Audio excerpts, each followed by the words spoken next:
Чего, устал? Да нет, нагревает.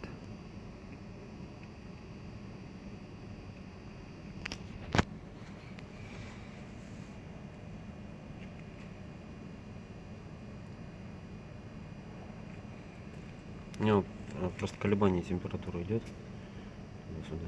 Ну, в принципе, видишь, нагрев быстро идет.